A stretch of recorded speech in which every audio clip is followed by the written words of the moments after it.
Out here in the perimeter, there are no stars. Out here, we is stoned, immaculate. Hello and welcome. This is the C86 show. I'm David Eastaugh. As you know, we love a special guest. This week it's going to be the turn of Brixton Key, who I spoke to very recently to find out more about life, love, poetry and all that other groovy stuff.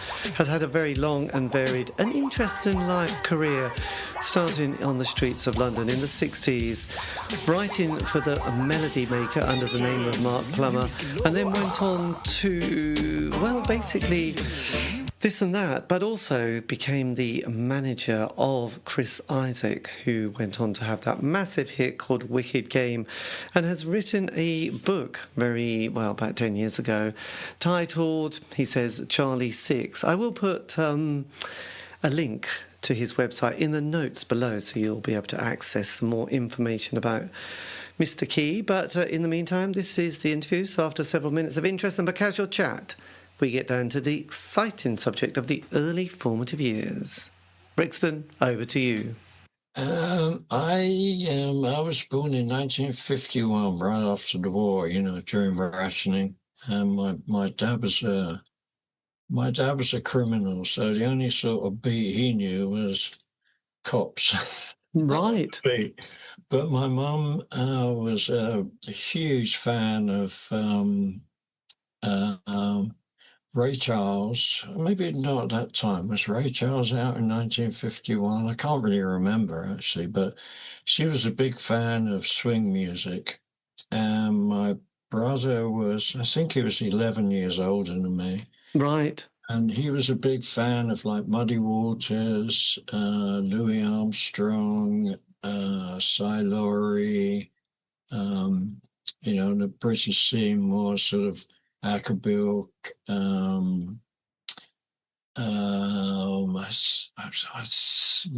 Again, I think it might be early for Alexis Corner, but maybe Cyril Davis.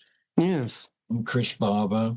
So kind of blues and jazz. She was quite hip to the trip. What was your dad's, apart from his interest in, day and nighttime job, what was he ever into any music or any culture at all? No, not really. I guess art, because he dealt in a lot of forged shit. Right, so he was into forgeries. That was all good. And was he ever part of any gangs or anything like that during that period? No, but I met. My godfather was Jack Spott, who was sort of a precursor to the Craze, I guess. The Craze ran him out of town, really. Right. Oh my God! It was like, so it was kind of. And what would you? Because obviously your parents would have been old enough, or they would have been around in the wartime. Were they in London during that time of the Blitz and just on the outskirts of London? I'm not quite sure where they were then. I think Surbiton. I'm not quite sure. They couldn't have been in Surbiton. They're just outside Isleworth, Brentford, I think. Yes, but they must have been awake and aware of all the kind of trauma of the wartime period, actually, during that. There were lots of factories and waterworks and gasworks. So if the planes are coming over London and the bomb gets stopped, they shoved them out in my mum's neck of the woods. Right. They bombed Twickenham a lot because of the railroad lines. My granny got, she got bombed. She lived on a little terrace, and she was like on the edge of, street, but she was on the edge, and then there's a road, and then there's the next part of the road, and that part of the road was completely blown up. Yes. Flew into my nanny's kitchen, but they slept under, I forget what they were called, these metal tables with chain mail going around them. Right. And that saved them. And the funny thing was, my Auntie Flo had, she was in service, and I'm not sure which family, but she was in service, I believe, in London. and she had an illegitimate child from one of the family. I'm not sure Right. which one. And she was banished to a house in the north where Goring stayed. And her story was always Goring hadn't tipped her when she was his maid at the big house. Not only did the bugger not tip me, now he's gone and bombed us. Yes, God. That's kind of funny. Well, Now, yes. my nan's house was fixed up pretty quick because, my dad had contacts, Yes, he was in the building trade as well as the art world. My Yes. God.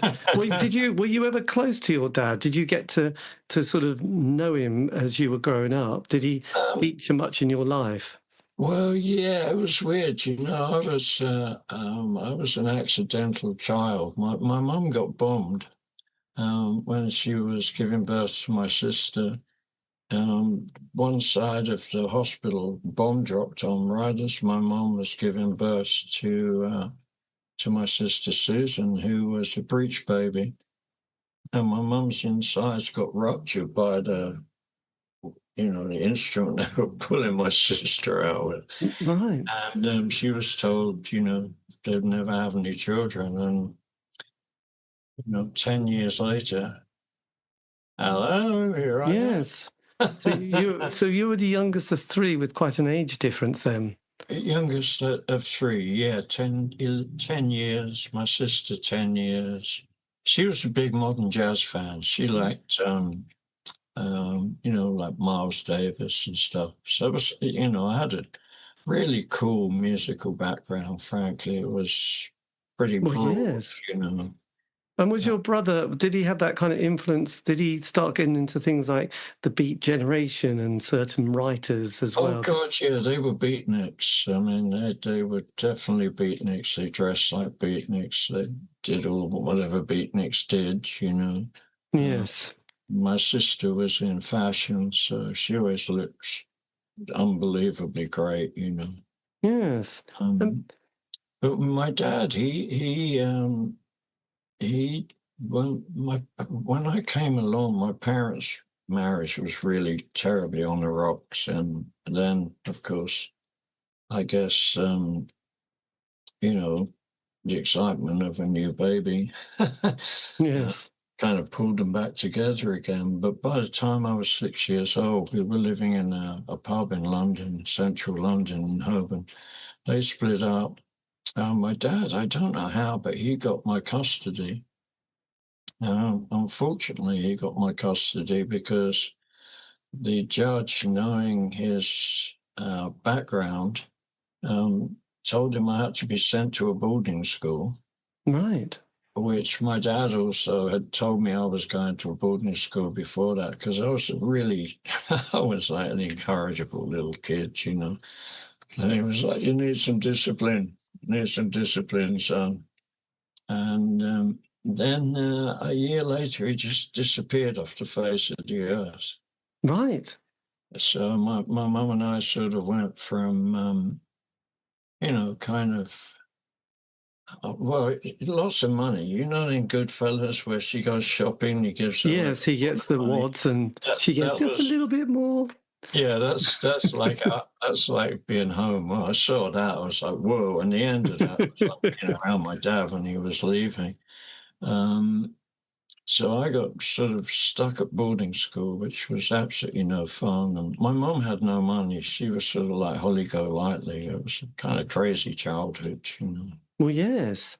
So the nice thing was, my mum realized that by the time I was like 13, 12, really, 11, 12, I was like, please take me away from this sordid fucking place, Boarding schools weren't nice then. I used to get caned at least once a week. I was always in trouble. Yes. She wouldn't take me out of school because I realized later, because she just knew I'd never bother going to school. I'd be truant the whole time. But on the holidays, I was allowed to do what I wanted. So I was going into Soho all-nighters at the, what's it called? I can't think of the great all-nighter. I was like, going out in Soho when I was 12, 13 years old, spending Right. weekends So, sort of running around. so your dad just disappeared. Was that the last time you saw him when you were about 7 at boarding school? No, I saw him in LA I saw him in LA and I saw him in San Francisco. He disappeared to Australia. And frankly, the first time I managed to stomach him for about 20 minutes. Yes. And the second time, he pissed me off so much that I just took it, put my hands over and put his soup right in his lap and left. So that was my 2 experiences with my dad since I was, knee-high to a rabbit. Yes. But your mum kept you in boarding school even when your dad had disappeared? Yeah, because I was at a school called the Licensed Fiddlers School, which was licensed fiddlers. All the publicans used to be licensed fiddlers. It was like a society. Yes. Back to Dickens' time, when people died suddenly. So it was a society originally that looked after widows and looked after orphan children. Yeah. Then the sort of orphanage closed. It was in the East End somewhere, and they moved to Slough and became a boarding school. So it was kind of cool. I mean, in some ways, it was a cool school because about a third of the kids were publicans' children that were sent to school because they were naughty. Mm-hmm. And the rest of the kids were a lot of diplomats, a lot of diplomat children. So we had kids from all over the world, which was really cool. I mean, we grew up with Jamaican kids, Iranian, Italian, French. And was it a kind of a classical education that you were getting here? Were you sort of... Yeah. When I look back, I mean, it was kind of amazing because I left. Well, I didn't leave. I was expelled when I was like almost 15. I was expelled from school. And when I sort of look at my girlfriend's grandkids in America, their education seemed I was as educated at 14, like, I mean, it was a good education without a doubt. Yes. It's just a fucking horrid place, man. Boarding school is Was it like Tom Brown's school days? That was my big worry when I first knew I was going there, because my brother had read me bits of it and then made me read it. Oh, God. So I imagined all these things. It wasn't really like Tom Brown's school days. And one of the great things was I had a friend whose his mum had a pub in Stepney. And I'm in this, dropped off by my parents at this boarding school. And I didn't really know what to expect. And I'd grown up with au pair girls looking after me and stuff. I'd grown up sort of, kind of quite a nice life, really, as a little boy. And I'm in this dormitory thinking, where the hell am I? This is horrid. And who should walk in but my best friend from Stepney, whose parents had also sent him to boarding school. Yes. So suddenly it was, oh, man, yes. we're And why did you get expelled at 15? I had arranged with my English teacher. He taught language and literature, that I could read from Howl as long as I didn't read the naughty bits. Right. And amazingly, the teacher, who was a lovely guy, I can't remember his name now, he was a great guy.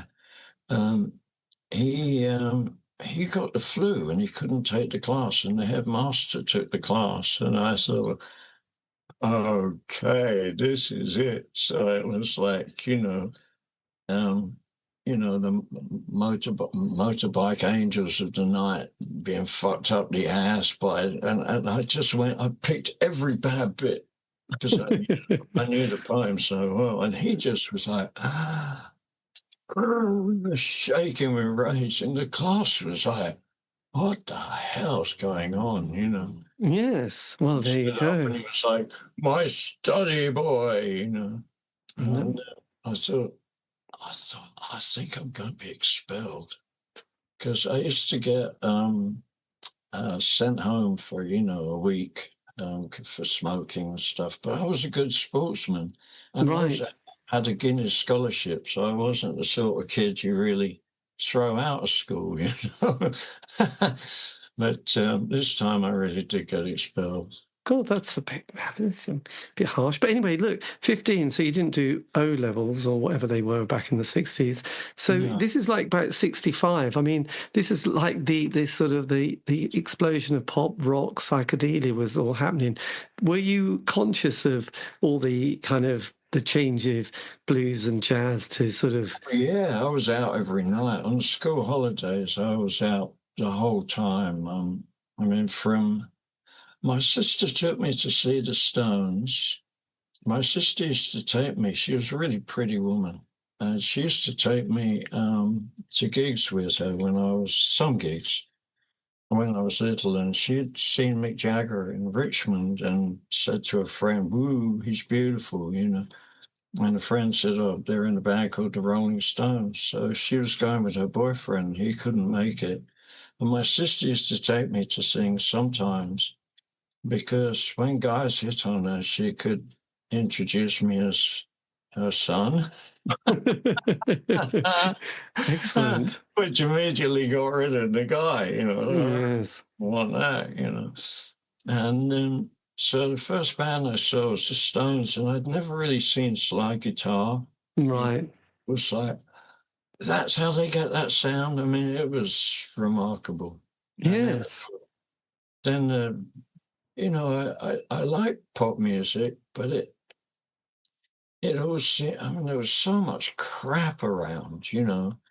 And then we're in the bathrooms at school listening to the radio, smoking with my pal Radzi and a couple of other friends, and Love Me Do came on. And it was just like, woof, we were over the school wall in a second went to W.H. Smith's, waiting outside when they opened so we could buy the single, you know. Right. Yes. And the lady said, oh, I'm ever so sorry, but we ordered 4 copies and they were all Snapped up. snapped up. Yes. My God. Girls had ordered them, but we do have another 6 coming. And I was like, well, put us down, you know. God, she was cautious on her purchasing stock, wasn't she?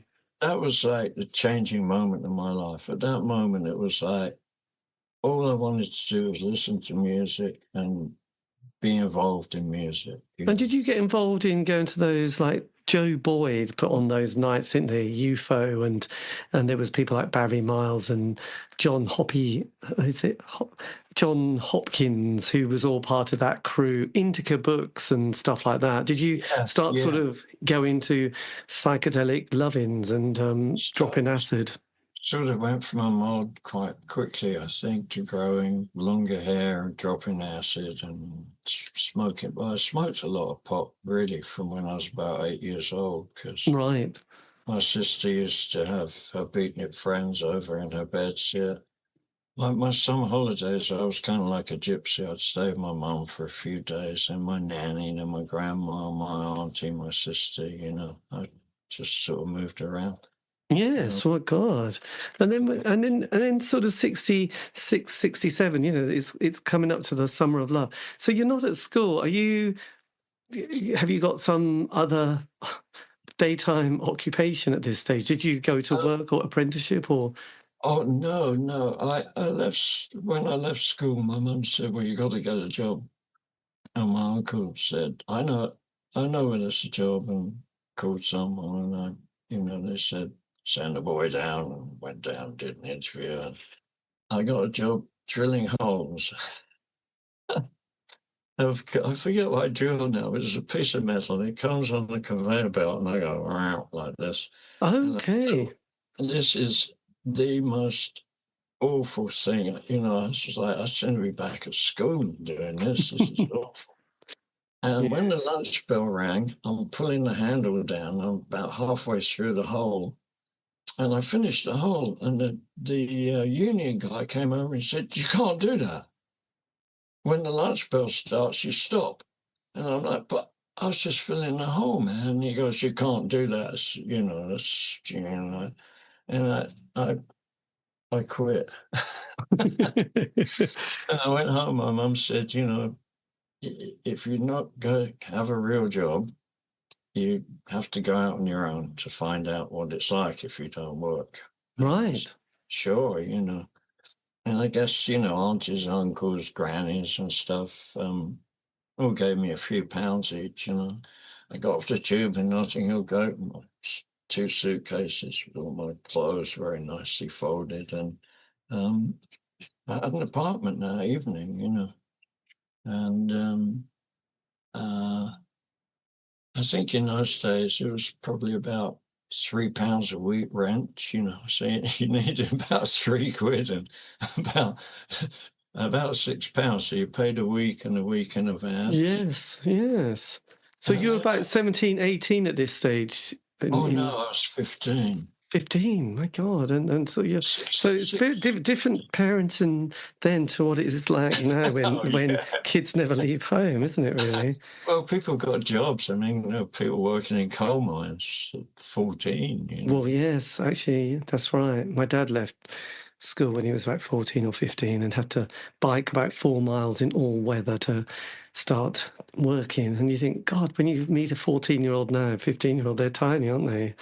No, my sort of grandkids via my girlfriend, they would just be like, oh, and their dad, who's my age, would say, really honestly, that, I was working at 15. You were, Dad? Blimey, Yes, it's quite tricky, isn't it? So you got your flat and you're living on your own. How do you navigate the rest of the 60s at this stage?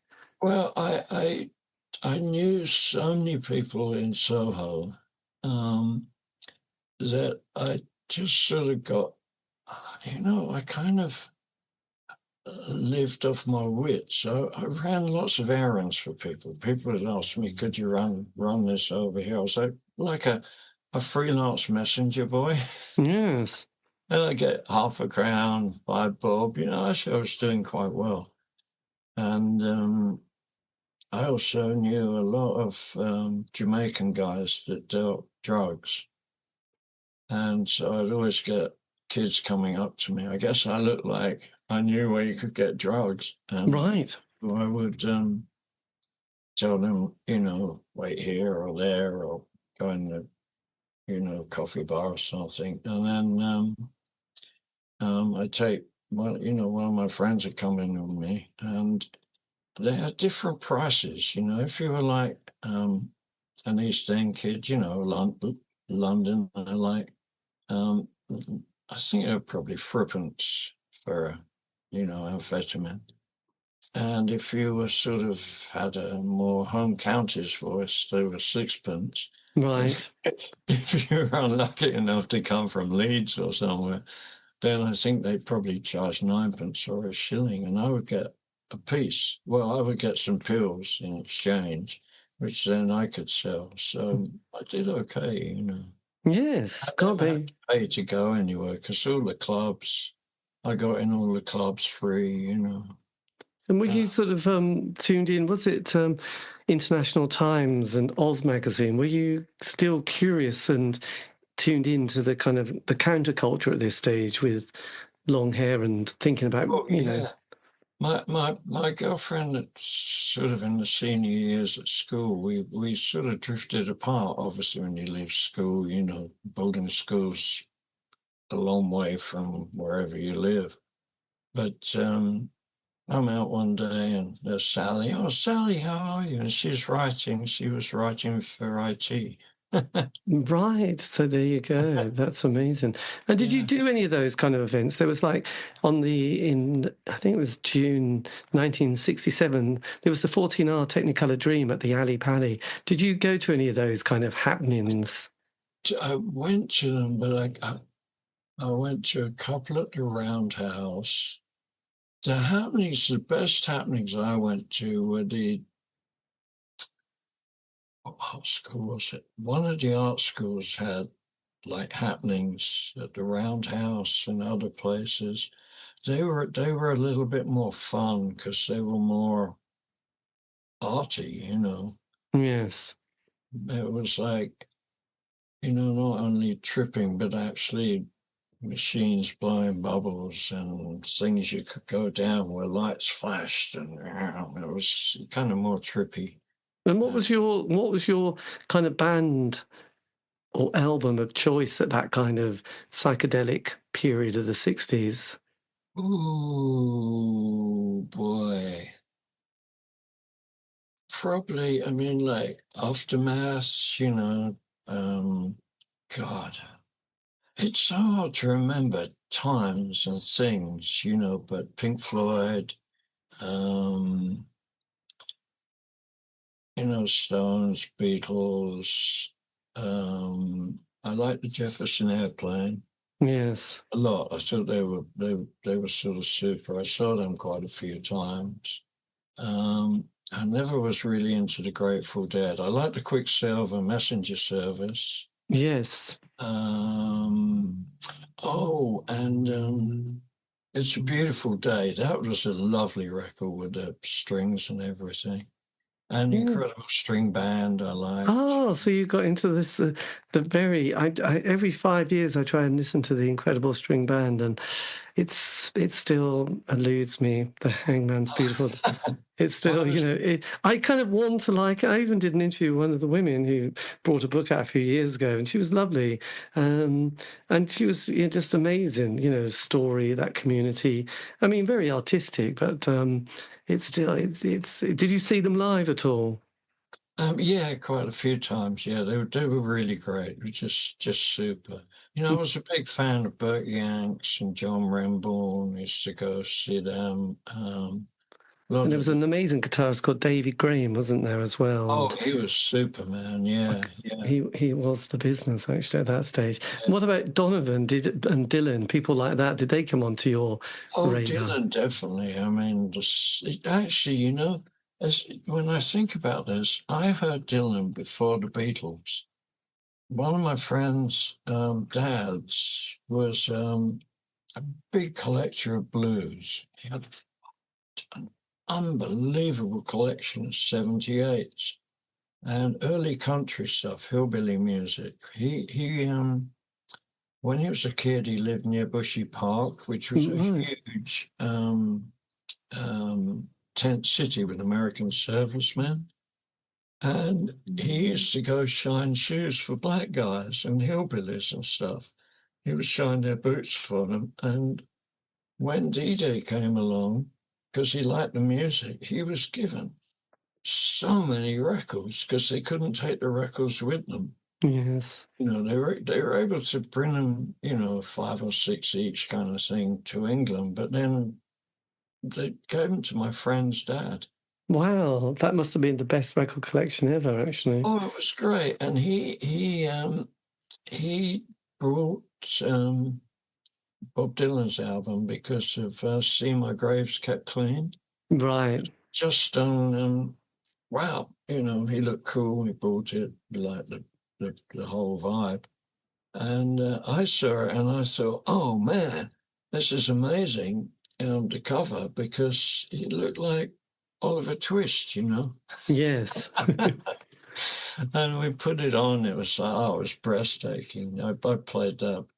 I had to beg my mum for money to go buy that. Oh, so you were right there on the very early Dylan period. And did Soho also have quite a folk scene, or singer-songwriter and kind of poets as well? Yeah, there were folk clubs. I forget so many of the names. I mean, it's so long ago, 60 years ago, Um, it's like they say, if you can remember the 60s, you weren't really there. Yes, well, I guess when something's happening, you just take it for granted. It's only when you realise things change and suddenly, yes, it's Yeah. not there anymore that you think, oh yes, it's just finished. Yeah, and how did it feel? Because you were obviously about 1920 when as the decade finished, and you had Brian Jones die, and then you had Janis Joplin, Hendrix and Jim Morrison. Then there was Altamont, and obviously, like any scene, you think, oh, this is all beautiful, and then you attract a few more people and a few more. Yeah. You weren't quite got the ethos and the kind of intent to have a good, positive time. So, how did you navigate that bit from the 60s into the 70s? Well, I got hired at Melody Maker. I think ended, I can't actually remember, but whenever sound started, and Melody Maker lost a lot of their staff to go to sounds, I managed to blag my way into a job at Melody Maker. Right. Did you have to write a piece for them? I had to review Rob McEwen. Who was sort of a terrible poet, and oh god, it was just awful. I was thinking, oh man, I don't really know what to say anyway. I wrote kind of a blistering review. It wasn't very good, but it was blistering, and they got a ton of mailbags. People wanted to murder me for putting Rob McEwen down. I guess he had a real cult following. Right. And Ray Coleman hired me on that strength. Yes, and that was the 70s. And did it feel quite I did interview Nick Kent a few years ago when he brought out a novel, but he was saying that when he started at the NME, which was probably 73, 74, he said that he was like aware that the journalists who'd been there were still waiting for the Beatles to reform, and he was thinking, no, there's a whole new scene, man, you're just out of touch. Did you feel like the young kid on the block who had their finger on the pulse? Not really. I think it was a pretty hip, at the time. No, I felt, my first interview, I didn't know what the fuck I was doing, man. I really didn't. And I was so lucky. It was status quo. Brilliant. And they basically did the interview for me. And I went back and I was sat on my typewriter going, oh God, how do you actually do this? I mean, I could write. I've been writing since I was tiny, and Chris Welch, bless his heart, said, just start writing. And I just started writing. And I guess, we were under a lot of pressure. We did like 4 or 5 interviews every week, So you just learn. I mean, months of doing that, and you figured it out. Yes. God, that's quite amazing. So I remember talking to Barry Miles and saying, God, obviously in the 60s, he was everywhere creating these scenes. And then in the 70s, he just wasn't about. And I asked him, why? And he said, actually, we were just all completely burnt out. We just needed a rest. And actually, his 70s, a bit like Joe Boyd. He said, yeah, he wrote about the 60s, but he said, I didn't really have much to say about the 70s. I mean, he did work with Nick Drake, but yes, it wasn't his decade. Did you feel that the 70s, you had a grasp of the musical trends at this time? Yeah, because you're just out all the time. And in those days, there was such access to other musicians, like I interviewed Nick Drake 2 or 3 times, but I also drank with Nick Drake, where he would mention something and some act or a record, and you'd go get it, Yes, well, absolutely. That was the best. That was the equivalent of the internet, really, wasn't it? Someone's suggestion, you went, oh, okay. Yes, that's how we found out about music. You sort of had tremendous back then. I've been in the dressing room of the Rolling Stones, Paul McCartney. I've spent 3 or 4 days in LA. hanging with John Lennon, you know. I mean, you just had access to people. I've been in, funny, you know, Ozzy just died, but I actually got stuck to Ozzy's boots one day. He had invited me down to his house, not to interview, just to hang out with his first wife. And I can't really remember. I mean, it was a total blind weekend, you know, we're drinking and smoking so much dope and snorting so much coke. But we fell asleep really drunk in the, you know, in this kind of rec room. And I woke up and I couldn't move my head. I was like stuck. I was stuck to a great glob of mud on Ozzy's boot. I had to ease his boots off and go to the bathroom with his boots stuck to my head and wash his boot off, you know. Nice. My God. There you go. That's His so wife pissed off. Yes. I can't remember who was before Sharon, but yes, the dear old. And did your sort of the musical? Did you were talking about rock there with Status Quo and obviously quite a few people, but what about the glam period? Did David Bowie or Lou Reed, did they come onto your radar? Yeah, I knew. It's funny enough. It's not so much I knew David Bowie, but hanging around in Soho, sort of during afternoons, you got to meet, you know, like I knew Steve Marriott quite well, because we were always hanging out in the same coffee bars. You know, it's where'd you get those shoes, man? Yes. And so I met. We weren't friends, but we were sort of like, whoa, where'd you get that shirt, David? You know, where did you get my shirt? So Yes. Did you ever go to the Sombrero? Did you ever go to the Sombrero Club that he used to be around with Freddie Boretti during that kind of almost pre-Ziggy period? I think so. I must have done. I can't really remember, but I had to have done, you know, because we were just out. I knew Mark quite well, Mark Boland.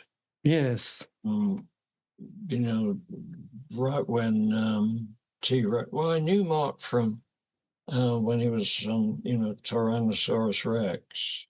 Yes. That's when I went to the Roundhouse to see someone, and there was Mark. I was like, fuck, that's Mark. Yes. So, Were you aware of John Peel's Perfume Garden at this stage as well? Yeah.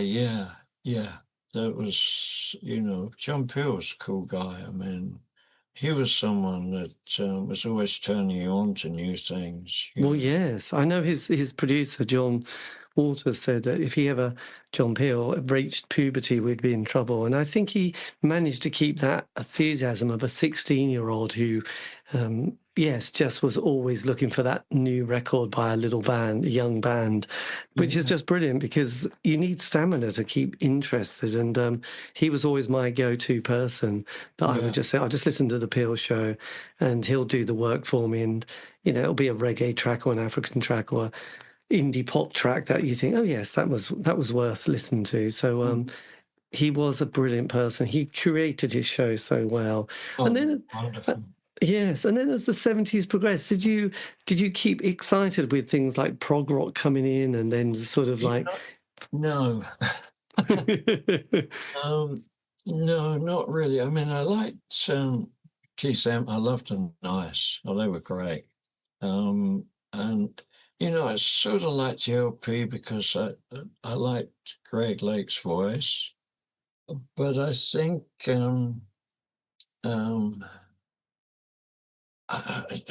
not really. It all got sort of too big and boring and clever. In fact, I can really remember actually saying to a friend and I were talking about Sergeant Pepper's, and I thought then, you know, this is all going to get clever. Right. So I was sort of more like into the Quivers and Brinsley Schwartz's, 101ers, you know. What about pub bands, you know? Was Dr. Feelgood and the Doctors of Madness, were they on your Richard Strange? Were they on your radar? They were super. They were super. That's where I started going to see bands like that a lot more. I mean, like Yes and stuff was, oof, God, you know. And the early Pompous. Yes was great. I liked Tony Kaye. I liked their early, but then everything just got too complex, too self-aware. Yes, there was a lot of solos, weren't there? Everyone needed to do their clever solo and bring in Yes. sort of classical little pieces just to have a Yeah. nod to their dexterity and skill levels. And then did the that moment that you started being aware, sort of 76 punk, were you still Uh, having the energy for punk? yeah, but it's kind of weird.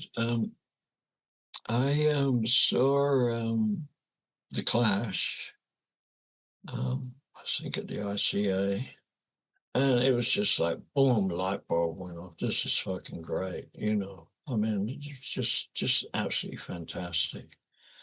But the trouble is, I was having some problems with tax people, money problems, problems with the drug squad.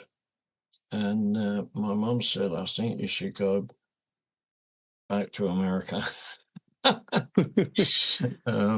When she think, said go back to America, had you already been to America? yeah, I was living in America from, I can't remember, 73 to maybe 70, late 74. Right. Were you still working for the Melody Maker, or had you?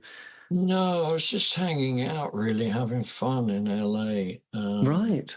And Were you know, you doing any writing at this stage, or were you just at the no, I was Troubadour? sort of just hanging out the Troubadour and um, oh God, what was it? The nightclub there just off of Sunset, and the whiskey and what have you. Did you ever get to Laurel Canyon? Yeah, yeah, I had friends that lived in Laurel Canyon. My God, you seem to be able to sort of get on the scene very smoothly here, don't you? Yeah, I don't know why actually, but you know, I was back here for a few years. Then I, as I said, I went back to America. I was in New York, sort of crashing at different friends' places, and it was so cold, man. It was winter. And after about 6 weeks, I thought I got to go somewhere warmer. And I went down to Memphis to visit some friends, and it was snowing there, which was really weird when I turned up in their house. And they were like in a little, you know, shack. Oh God, it was cold. And I I was talking to a friend in New York. He said, you know, you always wanted to drive Route 66. And I said, yeah, you know, he goes, you know, come back to New York. You can take my car to LA for me. I need this Mercedes in LA. He said, there's no hurry. Just, you know, if you could get there in the next month, that'd be great. My God. It So was was it like Fear and Loathing by Hunter S. Thompson? no, I just sort of actually it was kind of cool. I sort of took loads of back roads. I mean, I was just driving, you know, to places I'd heard of on records, like let's go to Marlborough County, you know. Excellent, yes. um, so I sort of I kind of tried to stay on Route 66, but I took big detours off. 66 was pretty much dead then. I mean, now it's like they've reinvented 66, but then it was pretty dead. It's kind of fun. Yes, And absolutely. And cheap gasoline. And though I think there might have been an oil crisis around 73, 74. I can't remember. But there was some sort of oil problem, wasn't there, with yeah, I can't yes. remember either. It's, you know, I So remember once you got to LA with your what days Mercedes, in LA. So I got to LA and I dropped the Mercedes off somewhere for my friend, and um, I was at a Who concert and I met a girl, and we were hanging out a lot and having fun and stuff. And she, via a friend, said, want to come to the Mosque? There was a club where punk bands were playing. And I went and I was like, wow, it was great. It was really, like the Germs, X, the Go-Go's. I used to say one. I used to go out with, oh dear, she'd kill me. I can't remember her name. There was a band, and there was another one. I don't know if they were LA. We had a guy called Lance Loud who became quite famous, which, if I can remember, he was one of those people who became very well known because they decided to do a television thing with this family, and it all seemed to be the perfect American family. But then the parents were sort of bonkers, and then he sort of announces that he's gay. And in the early 70s, that is not quite what people want to hear. Oh, that was the band called the Mumps. That's it. Oh, The yeah, Mumps.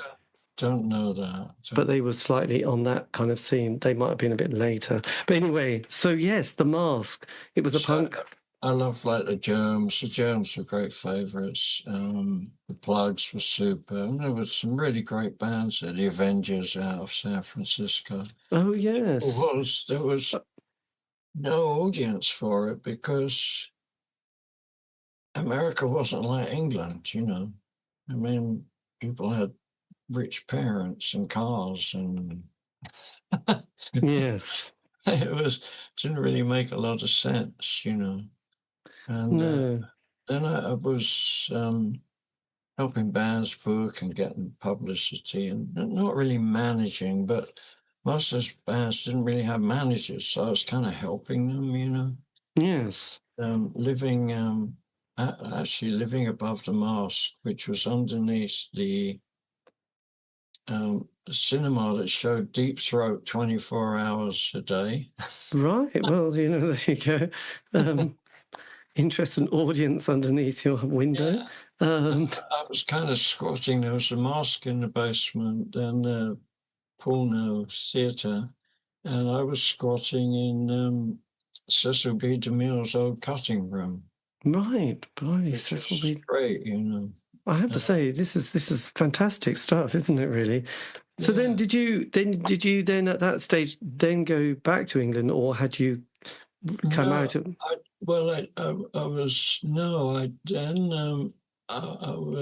can't remember who was Controllers, I think. I went up to a show with them in San Francisco. I wanted to see my friends in the Avengers and stuff. And I bumped into a girl there and just stayed. I stayed in San Francisco and I started managing a band called No Alternative, who were really good. But again, there really wasn't the audience. Yes. And strangely enough, I heard this tape of a guy named Chris singing two country songs on a tape that was a tape of a tape of a tape, so and I said, oh, this guy's fucking great. He's just amazing. I was just singing one of those songs, Flowers for Mama, which are hard songs to sing. They're so corny, it's a little boy gathering wildflowers who's getting dressed up in his best to go to his mum's funeral. And, country songs have such great stories, but Yes. if they're not done really well, they're sort of a bit crass, Anyway, I tried finding this guy called Chris. And then I found out, I got a bit more information. His name was Chris Isaak, and he came from Stockton. And I thought, well, Stockton's I thought it was like a tiny little town. I had no idea it was like 40,000 people there or something, which is still a tiny little town. But so I went up there and I thought, I'll drive up and go to the clubs. But there were no clubs there. It was a totally pointless exercise. And I was still asking around and just getting nowhere. And I bumped into this guitar player. Man, this guy was such a pain in the ass that this was the days of Cool Box. And I saw him and I saw a Cool Box. I saw him. I thought, I'll go into Cool Box and pretend I'm making a phone call. And I couldn't shake him. So I pretended, I'll see you. Yeah, I'll see you later. Bye.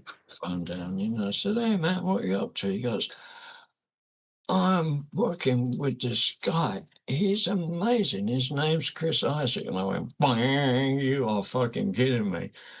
So I said,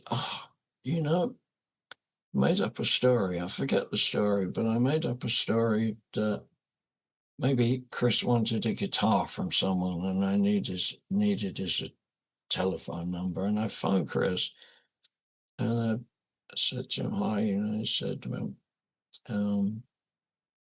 I forget exactly the conversation, but he said to me, well, what can you do for me? And I don't know how it blurted out, but I said, I can make you famous. Right. Well, there you go. It was like one of those Cliff Richards movies, I can make you famous. And we both just fell about with laughter. Absolutely. We're laughing our heads off on the phone because it was so ridiculous. And I said to him, who would you like in your band? And he said, I'd love John Silvers on drums. And I knew John was getting sacked that week. I'd like Jimmy Wilsey from the Avengers, and the Avengers had broken up. And I knew Jimmy was looking for something to do. And so we'd have had bass and drums. And I said to Chris, why don't you come over for dinner tomorrow night? And I'll phone John. He goes, you know John? I said, yeah, it's a friend of mine. I'll phone John, see if he'll come over. And I'll phone Jimmy. You know Jimmy? Yeah, it's a friend of mine. So the three of them came over, for pasta dinner and brought guitars. And John always had a pair of drumsticks, and they sort of played in my living room all night. And I booked rehearsal space. Jimmy played bass, but he couldn't quite make up his mind about Chris. So he to keep Jimmy involved, I asked him if he would do our sound. And we found a bass player, and then hooked up with Eric Jacobson via another sort of friend of a friend of a friend. I told Erica they were a great band, and Erica called me and I said, come. We were playing a gig at the art school, the end of term dance at the art school in San Francisco. And oh man, if you ever wanted someone who could really help your career to turn up, it couldn't have been worse and it couldn't have been better. It was so hot in there that the drum sound was changing because the heat was, expanding the head on the drum. The guitars wouldn't stay in tune. By this time, we had Jimmy in the band. Jimmy was playing guitar, a great guitar man. And was John on drums? And John was on drums. And Eric came and he loved it. And he said, let's, we talked and cut a deal between us, cut a deal with Chris. All verbal, just handshakes. Yes. And we went in the studio and it just, John was a sort of a good live drummer, but actually he couldn't really hold time. It was really easy to lose time, which is the worst thing in the band you can have. And it was so apparent on the demos. It was just so absolutely apparent. And also it was really apparent that Chris didn't actually know how records sounded. He had the worst stereo, man. It was like, something that cost $5 from a thrift shop. And Chris was like, it should sound. Chris went and Eric and I remixed everything, cut pieces of tape out to make the drums work, We spent about 18 hours in the studio finishing these demos. And I took them to Warner Brothers, who were like, no, this is horrid. Anyway. But we managed to get to, or Eric did really, to Mo Austin, and we got a deal with Warner Brothers. We went in the studio. We've got Chris Solberg and Prairie Prince. I don't know if you know of Prairie. He's with the Tubes. Oh, yes. Oh, he's an amazing drummer. Absolutely an amazing drummer. I mean, he's so entertaining. I was in the car with him in his car one day, and his windscreen wipers were making a rhythm as they went around, and then they would hit, bang, and go back and making this rhythm. Prairie's on the steering wheel playing this unbelievable percussive part to the windscreen wipers. I mean, it was so entertaining, man. Anyway, we cut the album with Chris, and stuff took off, Yeah. How did you get to know John before this? Because he was a very early drummer of Genesis, hadn't he? Oh no, this was John Silvers, who was no, he was an American. He was with the John Silvers, not Silvers. Yeah. No. Right. Yes. He was with, the two big bands out of San Francisco were the Dills and the Avengers. Yes. Dills would have never made it here because I think they were basically a carbon copy in every way of the Clash, but yes, good. The Avengers were super. They if they'd been in London, they would have been big. Yeah. They were just in the wrong place. They supported the Sex Pistols, didn't they, on their last ever gig in '78? And the Pistols management was very interested in them, but I think they were just, Rory was, I think they were just so busy that the Avengers kind of got left behind. I think that's what broke them up, actually, was they got a taste and then nothing happened. Things happen like that. I think sometimes people are thinking things aren't progressing and we're not really sort of getting to that next level. So this was kind of, this was like the early to mid 80s, wasn't it? Yeah, early 80s. This is the early 80s period. How were you kind of also navigating that kind of musically as well? Because obviously there was the punk period and that sort of fades, and then you have post-punk, and then, another decade appears.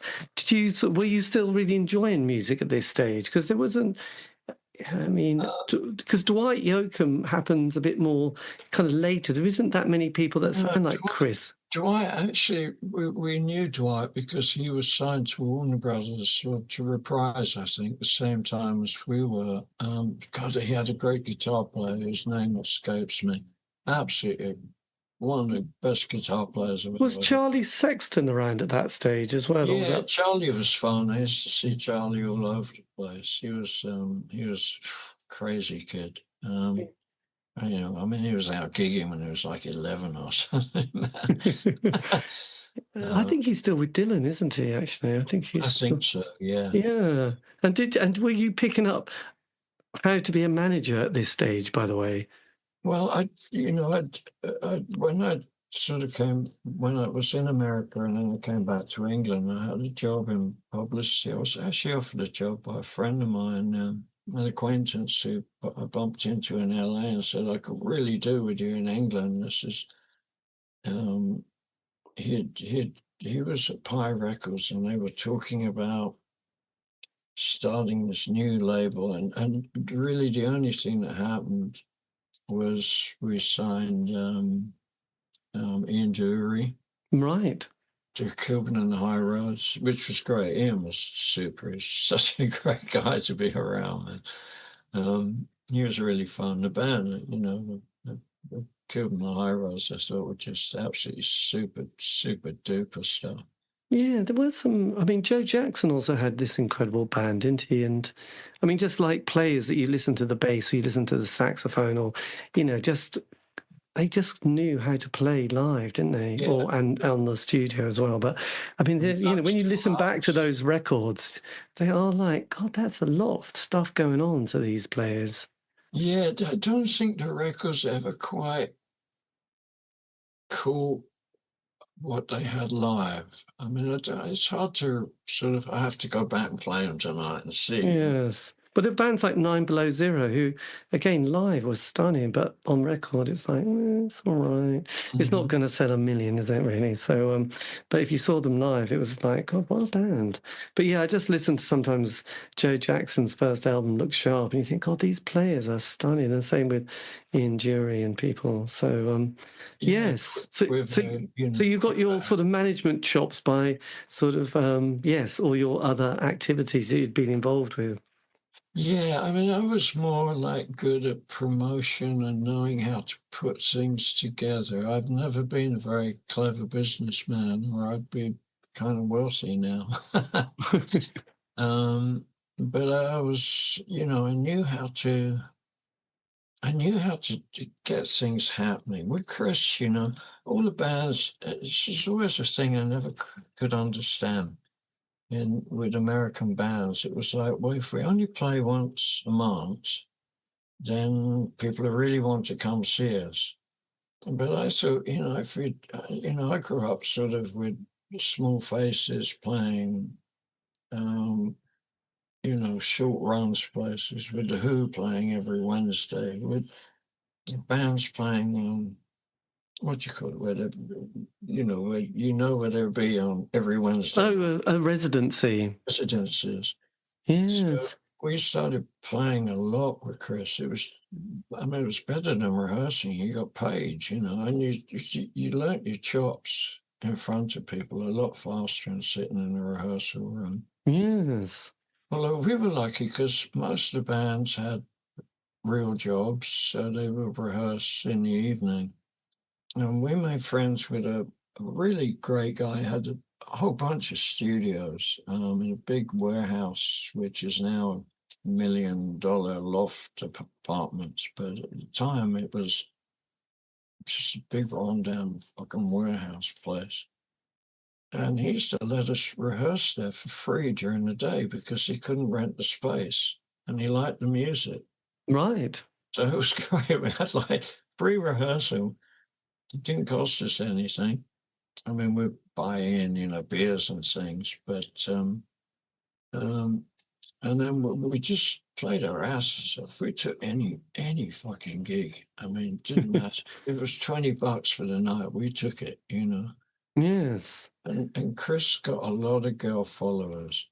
So when we sort of stopped playing to record, which was a long process.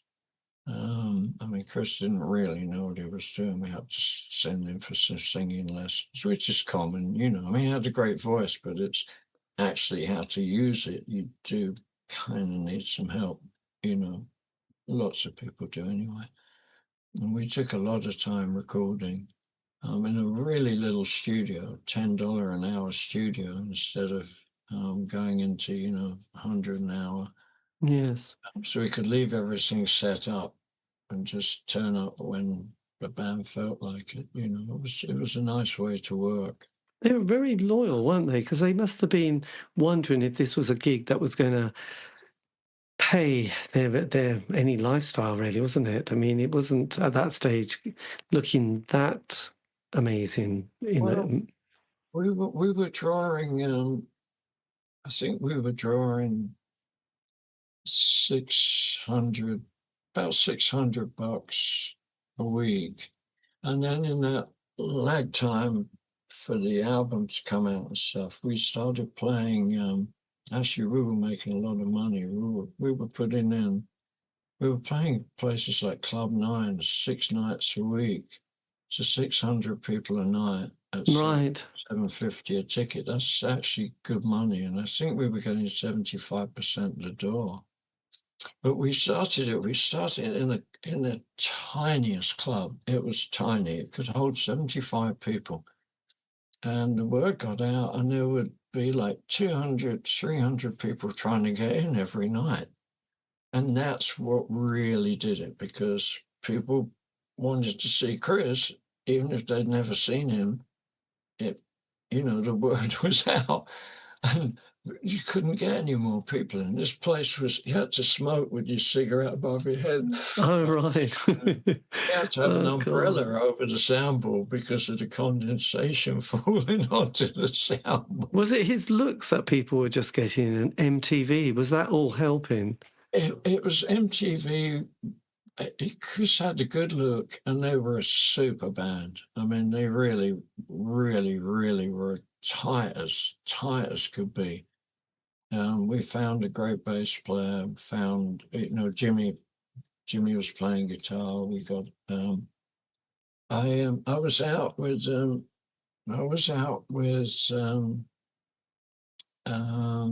Jefferson Starship? Starship, I guess. Yes. Publicist, who was a real good friend of mine. And she was a big fan of local bands. And we were in a pub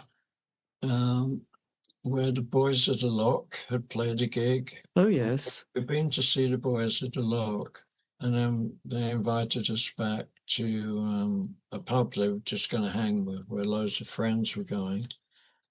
And there was a guy there, Rory Sally, who the Starship had really wanted as their bass player, and he'd actually said he'd committed to the gig. And I was introduced to him by my friend Nadine, and I was talking to Rory, and I said, oh God, why are you joining them? They're so old hat, so date and da-da-da. I said, just come down to a rehearsal, come down to our rehearsal. We had our own rehearsal room by then. Come to our rehearsal room tomorrow and meet Chris and hang out, see. And he came down, he just loved it, man. He just clicked, bang, right into it. And that was the missing link. And we had a great drummer, really fantastic drummer, who sort of journeyman. He played with all the local blues bands. He must have been in about 10 bands.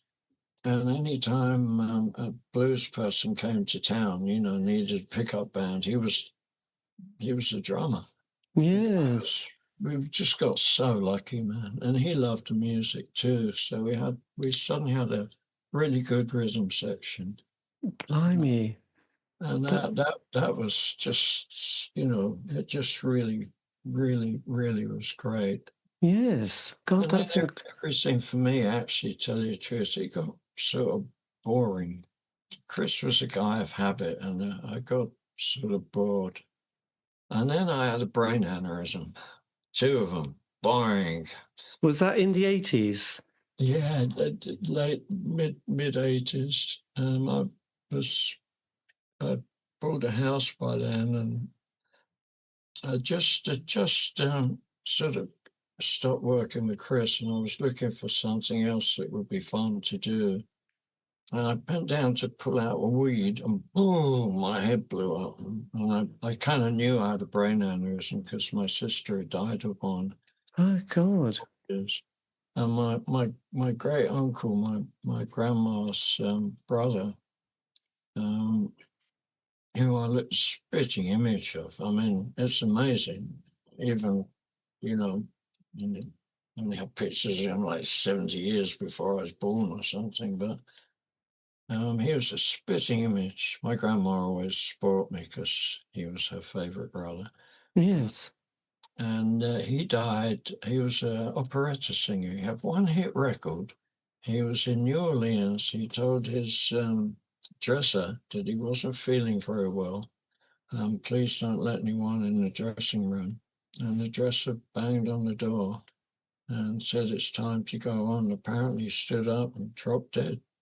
My God. He must have had a brain aneurysm, Yes, so there must have been some generic thing. God. So how do you have that incident? What happens to you? Well, you're scared out of your brain because it's like I have to have brain surgery. Yes, but luckily you didn't. Someone found you and found the ambulance. I was with my girlfriend who was a chiropractor, and she could feel that my circuit of my blood was going wrong. Yes. It felt wrong, and She said, I call an ambulance. I said, look, you're a doctor. It's Sunday morning. It was like 8 a.m. I said, just get me to a hospital. I'm dying. I know I'm dying, And she drove like a bat out of hell. And I told her, if the police stop you, you're a doctor. And you're taking me to hospital, and it'd be good. We have a police escort, We get there even quicker. I've been And how did you have insurance at that stage? I mean, it's not like I have really good insurance. Yeah, right. So they operated once or twice. No, just once, and I was dead lucky. I knew a brain surgeon very, very well, and I used to go to these fancy parties at his house. One time I was sitting with Reagan from Ronald Reagan's government, I can't remember what he did in the government. And people were trying to talk to him. I was sat in their lovely ballroom with all this, FBI stopping us 2 blocks away and they're having you get out the car and driving you up to the house because, you might be shooting the ex-government minister. Yes, well, absolutely. And I sat with this guy and he was... he was so charming, and he kept saying, no, I want to hear all these rock and roll stories. They're so great. I got so drunk with this guy. I mean, he was a terrible man, really, but it was really fun hanging with him. And anyway, I said to my girlfriend at the time, call Dr.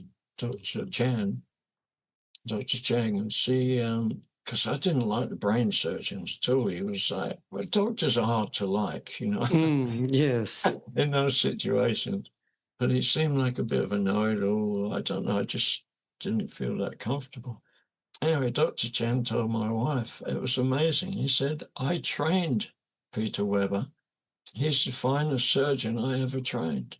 And I'll be there in the morning for the morning rounds with him. So it was so nice. I saw my friend come in, who's a brain surgeon, with the younger brain surgeon. And he was part of the surgery team. But I mean, he didn't do any of the going in my brain and stuff, But he was there revising. Blimey, that is incredible. I came out of surgery, I wake up, oh man, I had a headache. I mean, I was so weak. I can't tell you how weak I felt. It felt like I was using every bit of energy to breathe, And my first thought was, do I have a memory? Oh, yes. So, like, what's my phone number? What was my mum's phone number? And that was like my mum's first phone number when we were 10 years old before we moved. So I remembered it. I was like, oh, good, I can remember this. What's my social security number? Oh, good, I remember that. What's Chris's phone number? What's his private phone number? Yeah, I know that. Right. Then I thought, can I wiggle my toes? Yeah. Can I move my leg? Yeah. Is my willy still sensitive? Yes. There you go. I know it's all these things. I know. I mean, I once had surgery, and before you go in, you sign lots of things, and they go, well, you're going to have an epidural, which means that we might sever your spine and you won't be able to walk, but you're going to have to just say that's fine. So you sign it. But when you wake up and you're looking under the sheets and looking what happened, and you're thinking, God, I might have, God, please don't say I'm going to be, my legs are still. And it's like, yes, the legs are working. Yeah. I mean, it's just like you do that checklist, don't you? I just thought, if I really am in a wheelchair dribbling, it's over. It's not worth being around, No, I know. It took about 6 months to get over it. It was tough. And I actually didn't really know what to do with myself. And my stepson said, all through college, you told me how lucky I was. He said, why don't you go to university? I said, yeah, maybe I will. I think I'm going to write a book. And he said, you should. You have so many stories. And I said, no, I don't want to write a tell-all stuff. They're horrible. They're really, I hate those books. But I said, I'm going to use a lot of those stories with a character. And so I went to university. It was great being in your 50s at university. Yes. You know, it's nice to be around all that energy of very young kids, for one. But, you know, I've been reading philosophy and Tolstoy and all this stuff for years, you know. And the professor, and I took creative writing, and the professor said, you know, you really don't have to do Shakespeare. If you went to an English boarding school, you probably know as well as who's ever going to teach you, you know. So I kind of picked my own curriculum. Yes. And I came up with this character. I'd read this story about this woman that named 3 of her children during the war after the serviceman she'd had the baby with it from the base they were at. So they had names like, you know, Liverpool Jones and things. So I thought, I was making up all these names, looking at the map and making up these names and going to America and, you know, finding great names. And then I thought she was the 6th kid, and I was like, Charlie, Charlie, Charlie, Charlie 6. And the character came to me, and I wrote the book, and it did pretty good. And now we've moved the same character to you know, early 20 whiz kid in the music business, and I just got a deal with Federal Films, which is amazing. Yes. God, that is. It's a rock and roll crime story. Yes. With it's rock and roll and crime, really, set in the early 70s. So fingers crossed. Well, absolutely. So with the post-operation, then you go to university, sort of 3 years of study, and then do you start just kind of, is your life mostly to do with sort of learning to write and sort of recovering from your, you know? Yeah, I just sort of a lot of mucking around, really, a lot of sort of nothing. And then I had a real bad period with drugs, and my whole life really went to shit. And then at the sort of end of school, as they call it in America, back at school, I bumped into my current girlfriend, who still lives in San Francisco. I'm living here. I can't wait to see her soon, actually. Yes. So we sort of set up a small publishing company. We worked on editing and editing and editing, you know, because writing's not really writing, it's editing. It's easy to write, you know, I could write all day long. It's making it work is the hard part. Yes. Did you find your voice within these, you know, writing Charlie 6? Did that take a lot of work? A lot of work. People, you know, people seem to really like my voice. I'm just about the novel did pretty good. I mean, for considering we really didn't know what we were doing, and we did a few things that, you know, I advise anyone never to do. Real bad mistakes. But, you know, you learn, and that's the only way you learn, I think. Yes. What was your sort of, when you say bad mistakes, which was the most obvious mistake that you made? I should have got a local promo person and just promoted it in San Francisco to LA to Seattle down the West Coast. And instead I got a national promo company, and it was so scattershot that I should have used the Chris Isaak theory, residency. Right, yes. And basically, you know. But now I just was thinking, you know, I'm going to start approaching agents here, because it's a great book. It's timeless. It's, you know, it's about a kid growing up in a gangster family who loves music, who's at a horrid boarding school, a coming of age story. But it's funny as hell, man. It's a great voice. It's a great character. Yes. So I'm just sort of beginning to write letters, and So after have you that, done one or two books now? just the one, and I'm going to write the TV. The streamer series is called "There Ain't No God Here," and I thought I'll take the script and write that into a book. So if the worst comes to the worst, we don't get further funding. And then I have a book that I'll be able to get funding from the streamer. Yes. I'm just thinking ahead. And then I have another really good gangster story, pre-war story. That's in all bits and pieces. It's sort of, I've written it as a script because scripts are very easy to write. I discovered they're a bit like poetry. Right. Because you don't have to describe characters, you don't have to describe scenes because you see them. So I'm sort of writing that as a script, and then I can take the script and I turn that into a novel. It's like a good word. I can't write notes. I'm hopeless. You know how people plan novels? Yes. I can't do that. I start planning, and the next thing I'm writing. Yes. I And never could. have you thought of writing for the theatre? Because I just say that because last week we went down to the Duke of York Theatre in London to see this new play called Stereophonic, which was written about a band, fictional band, though it's basically Fleetwood Mac, really. And they're in the studio recording their second album in 1973 or 74.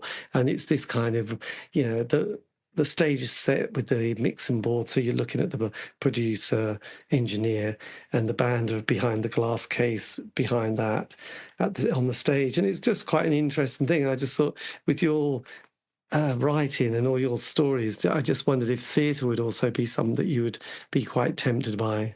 I'm not very good with theatre. I only, I could count the times I've been to the theatre on my fingers and toes, I think. I like film, although, it's funny, people bring up television programs. When at boarding school, we weren't allowed television. We weren't allowed to watch it. We had a film on Saturday nights, an old film. They were great because they would all be spliced together, and the projector would break, and then you would see these psychedelic bubbles on the screen. It was fantastic stuff. And we were allowed to watch one television program, and of course the girls won, and that was the Monkeys. Excellent. And then my mum hated television. Didn't she? It's not she hated it. She was always out. When I was 8 years old, I'd get notes from my mum saying, "Oh, wait up for me tonight. Love to chat." She'd get home at 2 a.m. I'd be just waiting up for her. I was always a late night person, Yes. as a kid. It was the biggest shock of my life when someone woke me up and said, "You have to get up, you have to go to school." It's like, what? it's 7. You're kidding me, Yes. And with Charlie Six, have you done, it's been published in America as well as Britain. Has it been published anywhere else around? Yeah, I mean, with Amazon sort of all over the world, it's sold quite a lot in India, of all things. It's still available, Charlie Six by Brixton Key. Yes. It's still, we took it, we were advised by one of our attorneys. God, I sound like I'm important now. One of our attorneys. I was advised by one of our attorneys we should take it off the market. It was their idea, and they said, now you're getting a deal. It's the perfect time to resell the novel. So it's still available on Kindle. Right. I think it might even be free now. But it's actually, I mean, if I get a publishing deal, that's some nice quick money. Yes. My God, it's quite something, actually. So that came out, was that 2011, the book came out? I think so, yeah. Seems like 100 years ago now. Did you? Yes, I can imagine, actually. And do you, and sort of looking at the next year ahead, what other sort of plans have you got? Well, just well, mercenary here, to make some money, because I'm living in a real shithole right now. I feel like I'm 15 again, which is really nice, you know. Yes. But yeah, I have. Uh, uh, Hopefully, we can sell There Ain't No God Here, and that'll be good money. But also, I'd like to get Charlie Six republished with a real publishing house. You know, I'd like to finish up the novel. I'm kind of, I'm in this weird stage right now where I've worn out my left knee. Right, yes. This is, I was always very active, and during the drug period, I only went to bed like a couple of times a week. During the 60s, 70s, I never bothered going to bed. It seemed like a waste. yes. One had things to Things stimulate. that do people to meet. And I really, from sports and playing soccer and always on the run, I still, even though my knee, I can't tell you how much it hurts because it's bone on bone. I'm having surgery, I hope, in the next 6 weeks. Right. Have you got an appointment for the operation? No, it's driving me mad. I'm talking to my doctor tomorrow. She's going to put a lot of pressure on the National Health Service. She's very good at getting things accomplished, and she's beginning to get pissed off. She's like, "Mum, a lion. I love my doctor. She's super." So hopefully she'd get everything moving a little bit faster. Yes. I still go down. I still can't stand on an escalator. It's like, it drives me nuts. I still walk down. I mean, even like Tottenham Court Road, it's like, whoa, that's a hell of a lot of stairs, man. And I still Yes. walk up them, Well, People it's, I just always think, looking at me like my walking stick is like what do you call it, like a piece of clothing, something to make me look cool, because I'm walking down holding my walking stick, holding the banister. Oh, it's funny. yes, God, well, yes, health, I realise health is such a critical thing, actually, when things start dropping off or failing to function properly. Thank God we live today, though. I mean, now it's like chop my knee out, they stick a titanium one in. It's a week of terrible pain, another week of quite a lot of pain, and then 3 weeks later you're walking again. 6 weeks, the doctor told me 6 weeks you could get on a plane to America. You could walk to the West End again from home. God, that would be a relief, actually. Yeah. And if you kicked all your sort of drug habits and bits and pieces, is that sort of under control now? Yes, I've even stopped really drinking. If I go out, go to the Royal Exchange and Trisha's and places, pubs and bars, but I really only drink like a pint and a half now, because I have to take so many fucking painkillers that they really don't go together. No. I smoke pot still. I mean, everyone smokes pot. There's nothing wrong with that. But no, hard drugs are just, they don't, they're not fascinating, you know what I mean? Yes. Well, And it's they're expensive. yes, I could imagine. And did you say you still got people in America or did you say you got a relationship with someone in America? Yeah, I have, basically, I suppose one would say my best friend, my partner, we had a little bit of a bust up, but I'm sort of sure we're going back together again. I just needed to be in England. I was coming back to England for a month, 3 months, 2 months. And the more I was here, the more I was like dreading going back to America. It's such a drag, America now. It used to be when I was, younger, you go to America and it was like, getting to New York, it was like plugging your fingers into the electricity. It was happening. And you come back to England, I mean, no wonder there's punk rock. It's a fucking miserable place, man, And now you go to America and it's like, I don't know, it's like going to England in 1976, Right, it's grim. It's grim and it's expensive as all hell, America. Yes. I know London's very expensive, but my friends here sort of laugh at me when I say it's so inexpensive here. It just is, I tease my girlfriend sometimes. I send her, like if I'm in Lidl, where you get, smoked salmon for like next to nothing and things. I take little pictures and I send like treats, things she really loves. Yes. It's like big piece of smoked salmon, £3, where it's like 15, it would be $15. Like, Yes, it's quite a shock actually. And then you get taxed when you go to the checkout and you think, oh, crikey, if you're not careful, But then I had a friend who just went to Switzerland and she said, my God, that is expensive as well. That is really... Yeah, Switzerland always was. It's like, yeah, you just come back to England and think, God, I'm not going to moan anymore about the price of anything. So, yeah. And London is expensive. I was talking to a guy in the Blue Post a little while ago. He ran a club up north somewhere.